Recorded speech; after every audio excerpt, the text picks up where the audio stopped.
Peter, what can we expect from this episode? Today's a really interesting one. We've all heard of group hug before, but today we're going to be doing something that I think should be referred to as group slug. Welcome to IPK Public Access, the show that Peter and I started because we work at this public broadcast space and we commandeered a closet and all the recording equipment. We are here to share with you some very peculiar deck building tips that we like to utilize on a daily basis, I would say. Yeah. Now screening here at the IPK Public Broadcast is my favorite B-movie, Evil Bong, directed by Charles Band, starring, well, a bunch of random dudes, and Tommy Chong is in it as well. Yeah. And we have now playing Jethro Tull's Thick as a Brick. If you like to consume content like this, or you just like broadcasts like these, become a member of our Patreon and a member of our community. We have a Discord where we discuss many cool things, like... Which is the sexiest commander that we play. Exactly. Nude commander portraits. Which commander would be most likely to hit the evil bong? Yeah. Which commander do you see when you hit the evil bong? All this talk of evil, of course, is because the deck that we were talking about today is my beloved the Lord of Pain, which is sadly spinning back and forth here. Yeah, he's really trying to hide from the camera. Ugh. Yeah, this is one of my favorite decks of yours. Thank you. Really changes the game completely when it's at the table. Mm-hmm. It's really exciting. It's so much fun. And Thank you. I'm excited to see you share some of your deck building tips. Yeah, my thoughts on the matter. So this is the Lord of Pain. He has an iconic first line of text. It says, "Player or opponents cannot gain life." Which we never remember. No, this is maybe the least remembered line of text ever on a Magic card. I think we played for a solid 2 months, Yeah. never reading that. No, with life gain decks at the table, Yeah, just totally doing their normal thing. And it didn't really change much. Truthfully, No, it does enough damage that even through life gain. I have a theory that even that line of text is supposed to make Lord of Pain a little more removable, or like to attract removal a little more, because I think that second line of text on him, which I'll get to in a second, I don't think that there's any reason anyone would want to remove him. Ever. Yeah, on its own. On its own. Yeah. The second line of text says, whenever a player casts their first spell each turn, Lord of Pain deals damage equal to that spell's mana value to any other player. And so the gameplay loop here is, I have Lord of Pain out. Peter casts his first spell per turn. It's 3 mana. I can send 3 Lord of Pain damage to any player except for Peter. Which is great, because it incentivizes me, as one of your opponents, to play bigger spells so that I can deal more damage to my other 2 opponents. Lord of Pain comes from the Valgavoth Precon from Duskmourn. I was gifted this precon from my dear friend Eric Wan. We love him dearly. Because I had gifted him a precon prior, but the Valgavoth one was much harder to find than the one that I had given him. So it was you can truly thank Eric Wan for this deck. Yeah. And I still have the original Valgavoth deck box here. But I do think that this is far from being an upgraded precon at this point. I don't think it ever was. Yeah, it is fully its own thing. Yeah. So the Valgavoth precon for the uninitiated is just a burn deck. It's just a drain.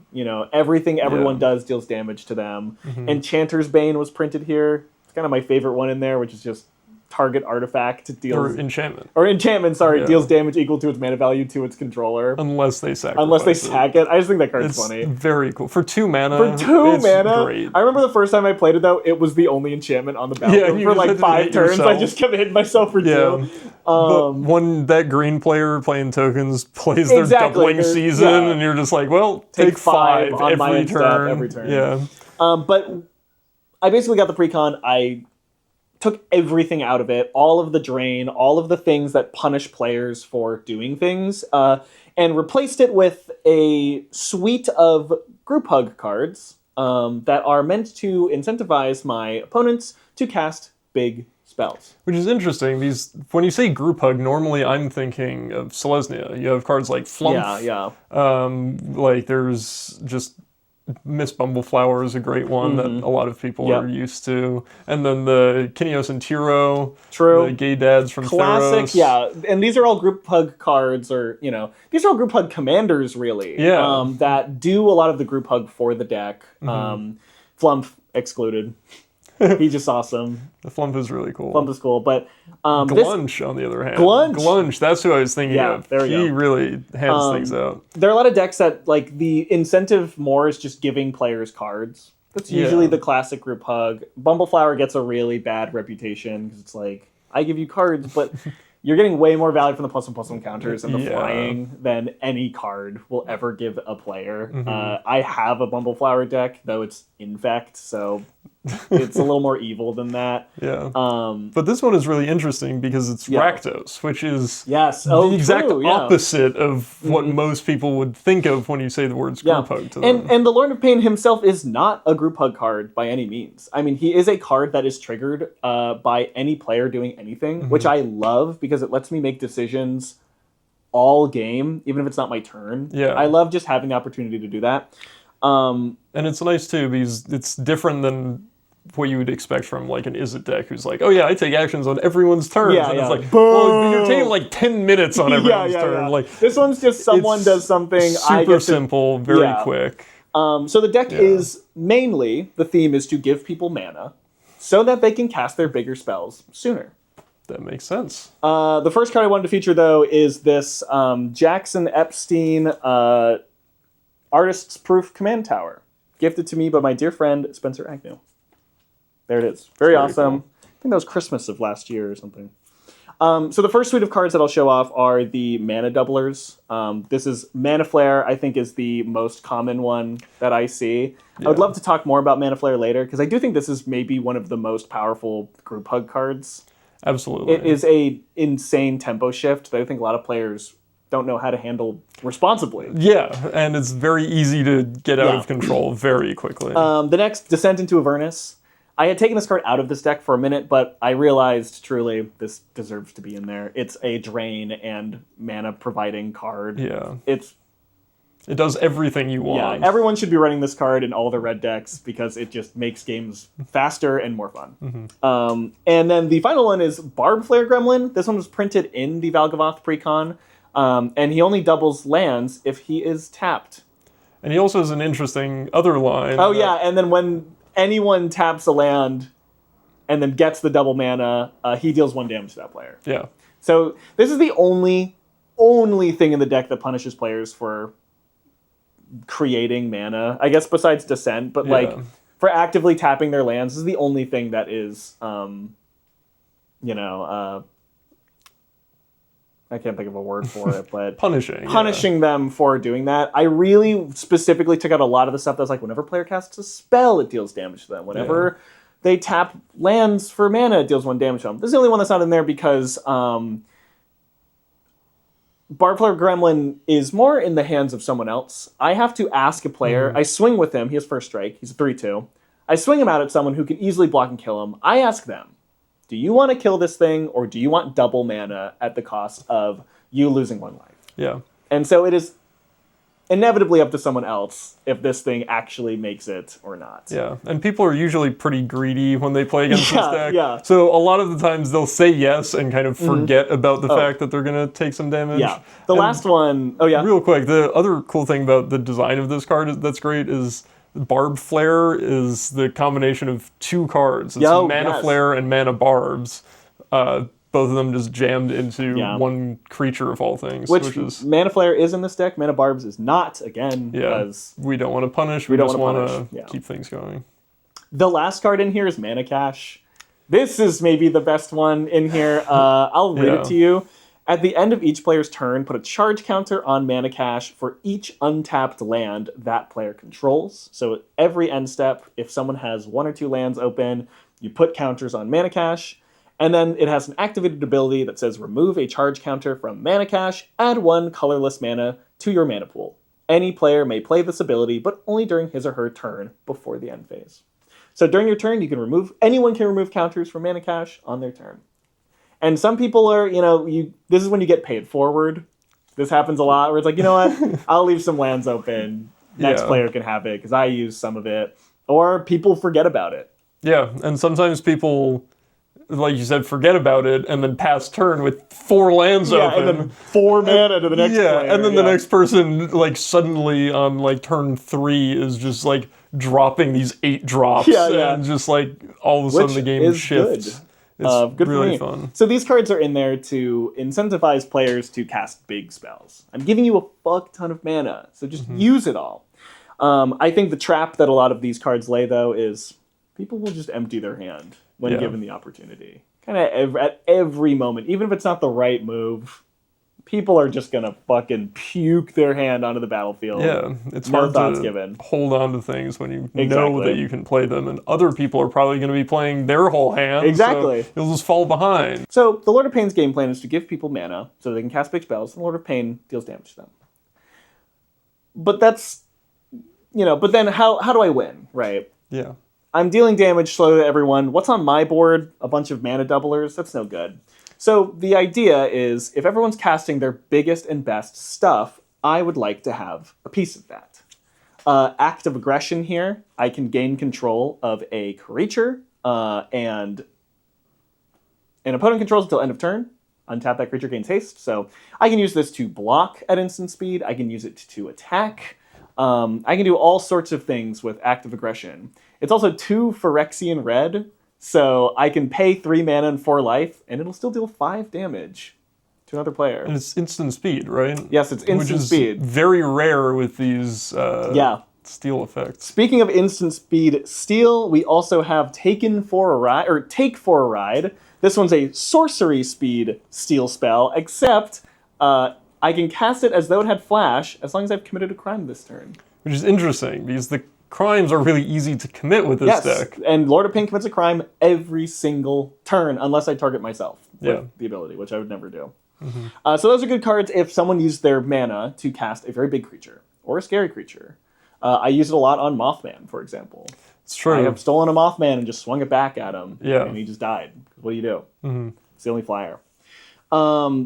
And your deck typically doesn't run many creatures. No, I'm usually creatureless. And a lot of the times, you are usually at the highest life total because you're pinging everyone else, Yeah. and Lord of Pain doesn't hit yourself, so people are looking around the table wondering who to attack, and they see usually you me, sitting there with no creatures except the Lord of Pain and a really high life total. Which, thank God, Lord of Pain's a 5/5. It helps out a lot. It helps out a lot. Yeah. The last one that just steals creatures is Mutinous Massacre.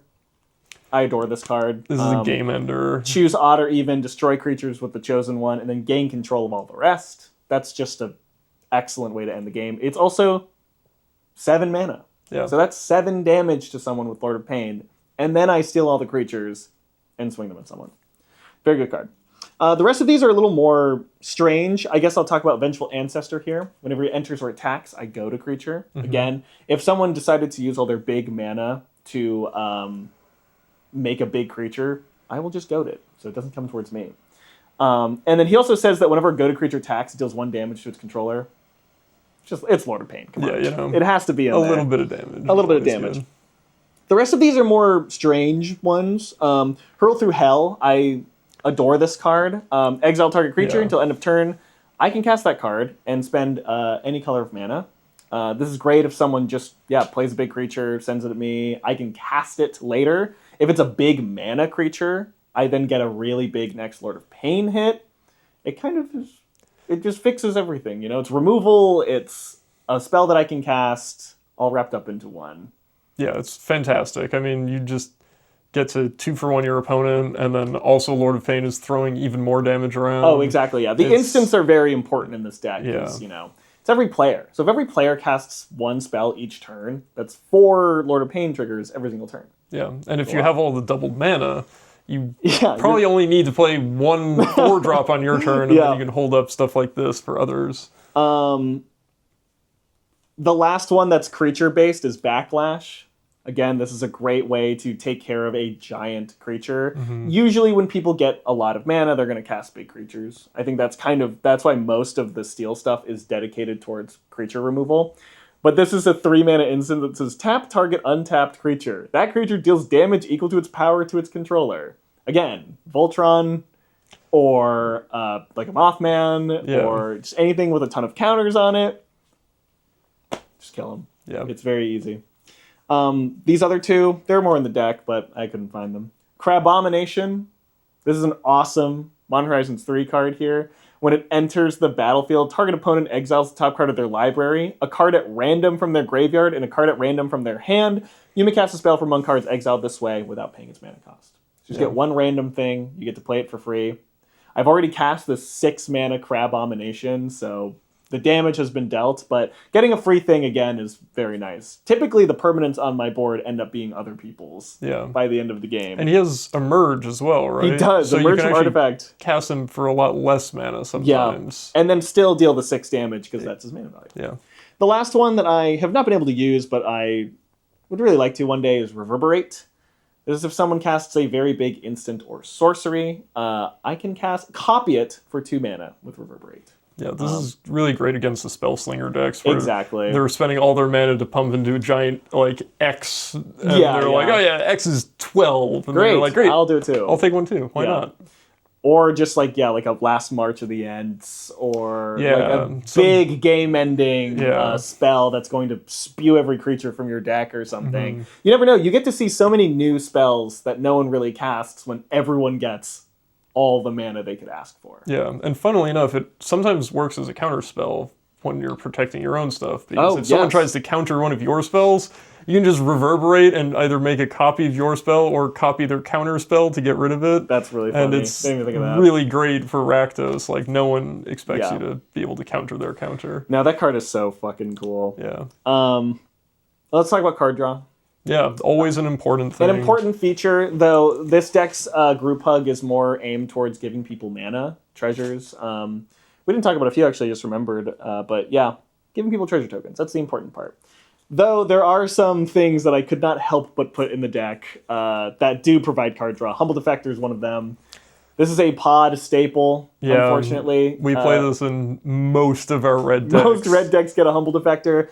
We're currently working on a project with Humble Defector. Yes, which you can help if you join our Patreon. Yeah, we'll keep you guys updated. Speaking of Humble Defector, Pumpkin Bombs, an even more brutal card, which Peter has definitely mastered the Pumpkin Bombs. Once there's like 5 or 6 counters on it and he gets control of it, he just keeps it. Yeah. And now it's just deal 7 damage at or instant 8 speed. damage at instant speed. It's very funny, but this gets you a lot of cards and deals a lot of damage.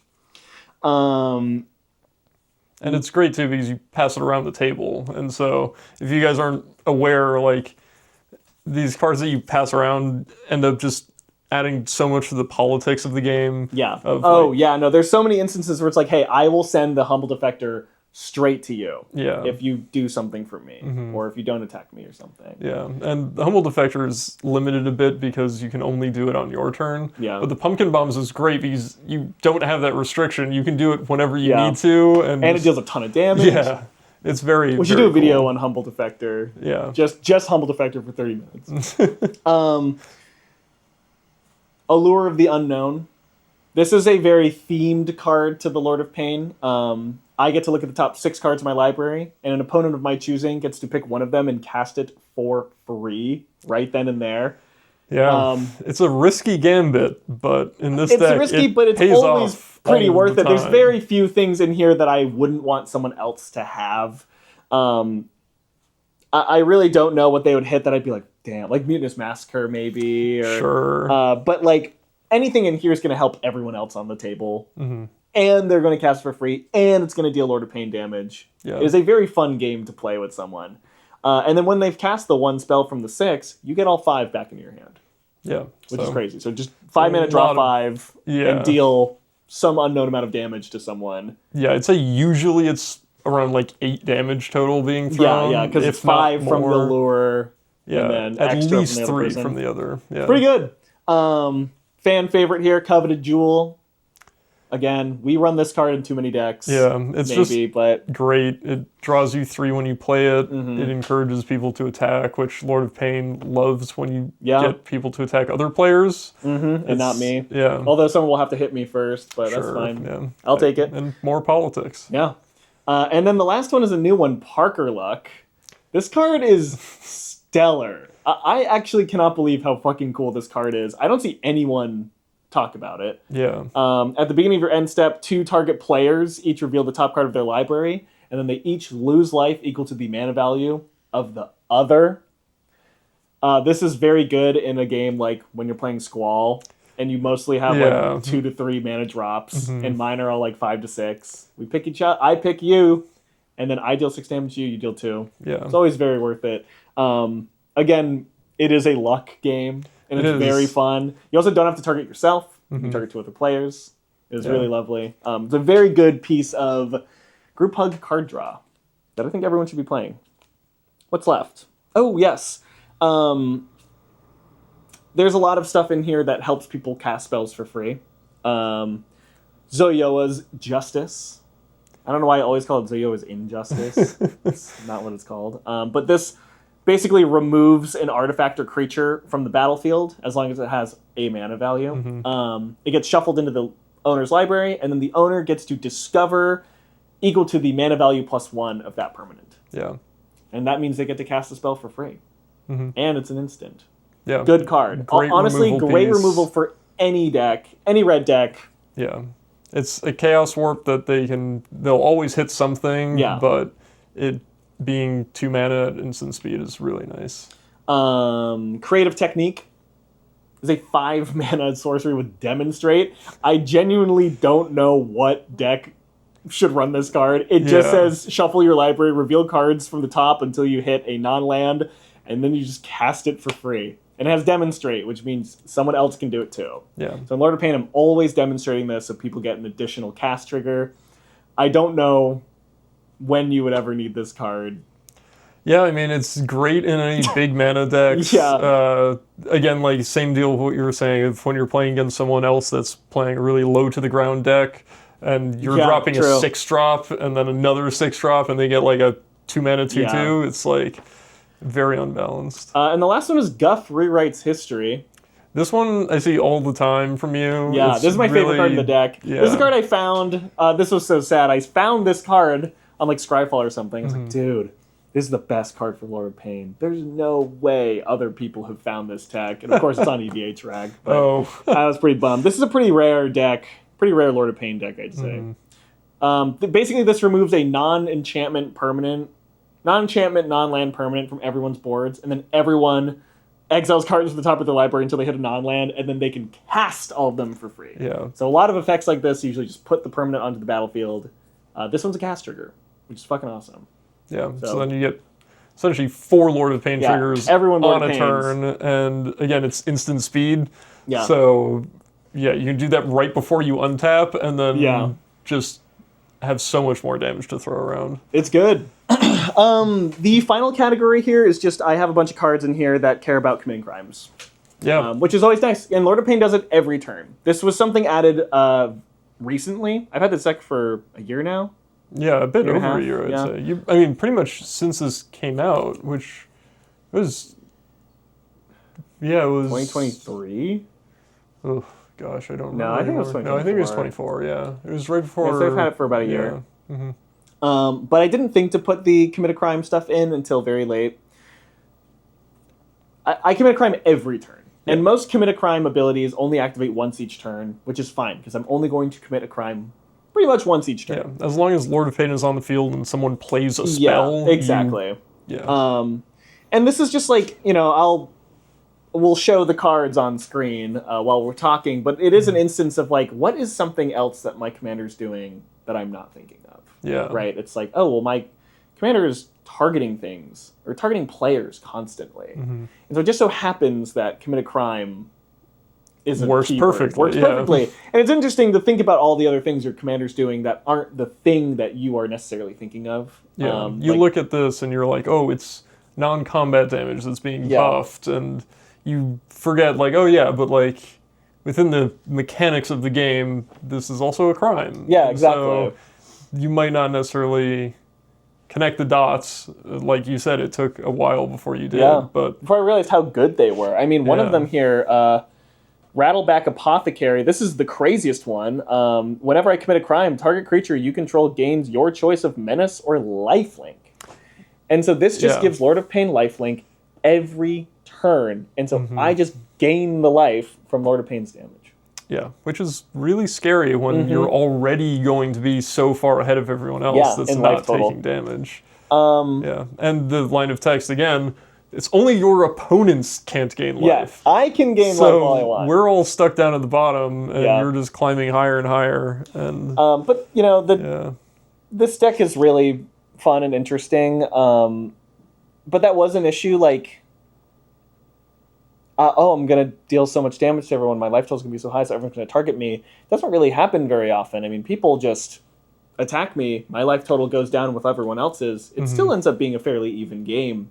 And then, you know, a card like Gary shows up. Yes. I think the less incremental and more like explosive life gain really works in this deck. It's like, okay, well, the guy, you know, Alex is at 20, everyone's at like 18 or 19. This is fine.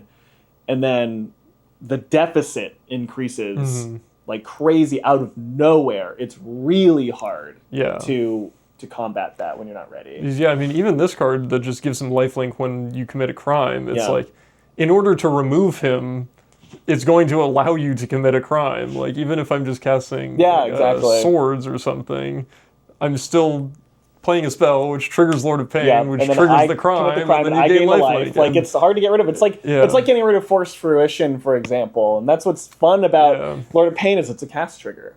So even if someone's like, I need to get rid of Lord of Pain for some reason, I will get rid of him. I will still get the trigger and deal damage to someone. Not that player, sadly, but I think that's okay. Yeah. Because that was the initial thought. Like, okay, what if everyone says, guys, let's just team up. Let's all cast our lowest mana value thing. My first thought was, okay, well, I'll just deal all the damage to that person and kill him right away. I mean, you could do that with Lord of Pain. You could send all the damage to one person. But I think the beauty of it is, why the hell would you do that? That's the thing. Like, a lot of the time, you might be worried about people teaming up, but at the end of the day, like, everyone is someone else's opponent. Like, exactly, yeah. They don't win if they only take you out, and you're helping them take out everyone else. So. I know. I mean, I'm turning every spell gets an additional line of text, basically, that says, when you cast a spell, it will deal damage equal to its mana value to another player. Yeah. That's not you. Yeah. One interesting thing that I think we should talk about is your endgame policy, because at the end of the game, Lord of Pain has an interesting issue, is that whoever is triggering him cannot take the damage. But that doesn't mean you can't hit yourself. Yeah, it never says that you have to target an opponent with the Lord of Pain. You can target yourself. And you have to. When it comes down to just Peter and I, for example, and Peter has killed me like this before, where he just casts a big enough spell and Lord of Pain kills me. Yeah. And so be it. I mean, that's the beauty of it. And sometimes it is beneficial to leave me alive as the last other player if you just have a big enough spell. Yeah. But I really like the way that you play this deck. You rarely let it get to a 1v1. Oh, true. You really kind of like thrive in this like 3-player, like we've killed one person, and now like you're sitting at 12 and you have someone at like 5 and 6. Yeah. And it's this really awkward dance that everyone's trying to do of like, well, if I play something at 6 mana, it's going to kill the other guy, and then it's just going to go straight to Alex. No, it does get really interesting there. And there are a lot of spells. Like, I feel like where Lord of Pain is now, like, there's kind of an answer for everything. Yeah. Like, I can cast, like, the 5 mana active aggression, kill this guy, steal the creature from this other guy, kill him with that creature, and then use something like Backlash to end the game on the next turn. Yeah. And it's fun to be able to be reactive like that. I mean, even in that video where, like, Lord of Pain, right? I only have one creature. And I think that's why a lot of this is creature removal based, is because if someone goes really wide, there's nothing I can do. Yeah. I've got like Blast Act. Obviously, Blast Act is great because it's 1 mana, 9 damage. True. But I have cards in here like Rakdos Charm, and there's another one, but I don't remember. But stuff that like can help take care of a really wide board state. Like, what do I do if someone goes really wide? Okay, well, what do I do if someone goes really tall? Oh, okay, Backlash or Activate Regression takes care of that. It's fun to have a plan for every scenario that could happen that Lord of Pain isn't equipped for. Yeah, and then you just find the cards to equip him, and then you at least have a plan going forward. Yeah, it's fun to have a plan. And it's fun when that plan is reactive. I mean, again, like, we talked about it with Squall, it's a zero brain deck. This is pretty zero brain as far as it goes. I mean, everyone's doing the damage for me. Yeah. I just have to make sure I can live. Yeah. That's the hardest part. Which number's highest, and you point there. Yeah, okay, that person's highest. I know, I'm never mean. Yeah. I could be so mean with this deck. It's like, yeah, fuck this one guy. Yeah. With the small spells, just everyone fucking pummeling him. No, it's very funny watching you play this deck sometimes because it feels like the Emperor of Rome with the thumbs up and you. It's just great. You see, you're just oh yeah, you played a 4-mana spell, great. You take 4. Yeah. But it's fun, and it's fun when people get all that mana.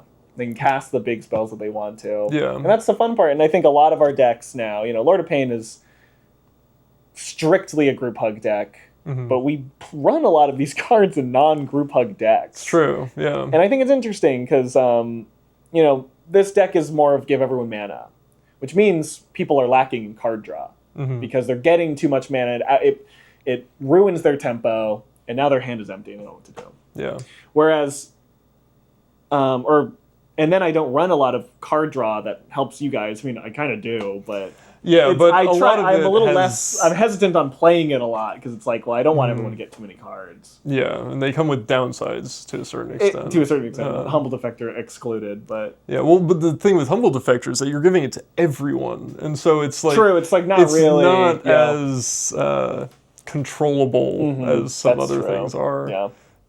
But yeah, what's so great about this deck is that the damage feels like group hug, which is so rare with group hug decks, where it's everyone is just gaining life and drawing cards and making treasures. And this one, it's the group hug element is all of your spells deal damage. Yeah, exactly. And it's you could call it group slug. I don't know if I'd even call it group slug, though, because it's not even we're all beating the crap out of each other. No. It's just that everyone's life totals are going down at a steep rate. Yeah. And we don't know what to do. And even mine is going down. Because I'm the one with Lord of Pain, and so everyone's swinging at me more. Yeah. It's interesting. It's a very interesting play style, and it's fun to think about a commander deck that you could build that influences the entire table's decision making. Yeah, like I said at the beginning, when you sit down at a table with this deck, it is a different game. Before we even draw our opening hands, it's just from frame 1, it starts shifting. No, this is probably my favorite deck that I own. I mean, and I keep building decks that are just this again. I just built 12th Doctor and Vizlord. It's great. That's just this deck, but slightly worse and different and just... I have another plan for Vizlor. We'll see him one day. Yeah. Vizlor's so cool. Vizlor could probably go in here, but... Yeah, I don't know if he needs to. I don't think so. Anyway, run Group Hug. Yeah. Even if your deck doesn't need it. Hey, if your deck makes a lot of mana, run all the Group Hug card draw shit. Yeah, throw in Humble Defector. See what it does. Yeah. You can start making deals, or you can just pass it around the table and have everyone draw 3 cards a turn. We just pass Humble Defector in turn order. Yeah, we have it's rare that someone holds on to them, and if they do, it paints such a target on them. Which again, that's just more of the politics of you look at that card and you're oh yeah, it's just you get to draw cards and one of your opponents does, but then it's if you start doing that, the other 2 are going to start teaming up on you. And now that it's the new year, it's fun to think about, okay, what was your favorite game from last year? And I remember one of our favorite games of the year, 2 years ago, we called it 4 fucking Humble Defectors. We gave it a name. Yeah, we gave this game a name. Still talk about this. And basically what happened was I was playing Combo Profiteering Mare and sawed in half a Humble Defector on the other side of the board. Yeah. So I got 2 copies of it. They got 2 copies. So now there's 4 Humble Defectors rolling around the board. Yeah. And I get my hands on them after 2 turn cycles of it. And I'm I'm going to sacrifice these. Yeah. And then what did you do? Okay, so remember, Jake has... But I remember you becoming the villain. Jake has Tree of Perdition out. Right. And the someone has Tree of Perdition with 1 toughness. Yeah. Oh, no, you did. You had Tree of Perdition with 1 toughness, and Jake had Niv Mizzet. Mm-hmm. And you were Jake, can you ping Alex for 1? He's yeah. Cool. Yeah. Can you draw a card? Yeah. And so in response to you saying you were going to sacrifice them, we let you do it, put the triggers on the stack, and then just immediately killed you. It's just like your life total is 1. Jake draw Jake card. draws a card, I die. Dead. Just And then the game kept going, and all the Humble defectors like go back to their homes or whatever. No, they all vanished because they're tokens. They're just like, it was just this, like, we had like 2 turns of people drawing 9 cards a turn, and then just all of a sudden it was just gone. And we were like, wow. Just the threat of getting rid of them. A fun mental exercise. What was your favorite game of the last year? Just think about it for a second. Yeah, Talk about it with your group. Yeah, Talk about it in our Discord. If you support us on Patreon, you're supporting local programs like these. And we have a Discord where you can discuss things like this with us. And pitch episodes. We're working on some fun projects at the moment that will become videos later that you can help us with. Yeah, Humble Defector will be heavily featured in one of them. So, you know. So yeah, fun stuff. Yeah, but hope you guys all had a good New Year's, and we're excited to see what games come in 2026. Tell us about your funnest games. All right, bye. Bye.